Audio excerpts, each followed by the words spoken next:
In this lesson, you're going to learn how forms fit into your marketing strategy and how to create great forms and add them to your website.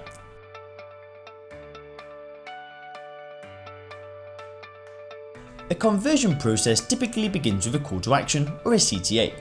When a visitor clicks on it, they're brought to a landing page where they fill out a form with their contact information and then become a lead. After that, the lead is directed to a thank you page where they receive the offered content. A form powers the conversion process. Now, forms collect information and add to your contacts database or email list. Either a new lead is created, or if it's a lead or customer that already exists, any new information that is collected should be added to the existing contact information. Now, when creating a form, there's not an exact formula that works for all marketers. Every fitness business is different and every individual business has different personas. Your forms will be just as unique as your own company. Now, questions on your form should be tailored to the stage of the buying process your lead is in. Awareness, consideration, and decision. Let's look at those now.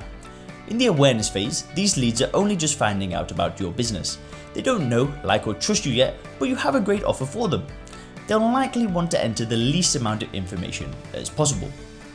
Then in the consideration phase, now leads in the consideration stage know more about your business, they've previously received an offer from you, and they will be more receptive to longer forms. Here you can ask a lead what problem they are trying to solve. Then finally we've got the decision phase, and leads in the decision making stage know, like, and trust your business. They're ready to buy and will be happier to fill in a longer form. You can use forms at this stage to qualify leads. The next best practice is to always add a label and placeholder text to each form field. A label on a form field defines what the field is asking for. It prompts for input on the form and it can be read by screen readers, so labels are an important accessibility feature of your form. Alright, so now that you've created some great questions for your form, take a step back and evaluate the form as if you were a lead. This is a simple exercise, but a rather important one. Would you be willing to answer all of the questions you've posted on the form? Or do your best to keep the form as short and simple as possible?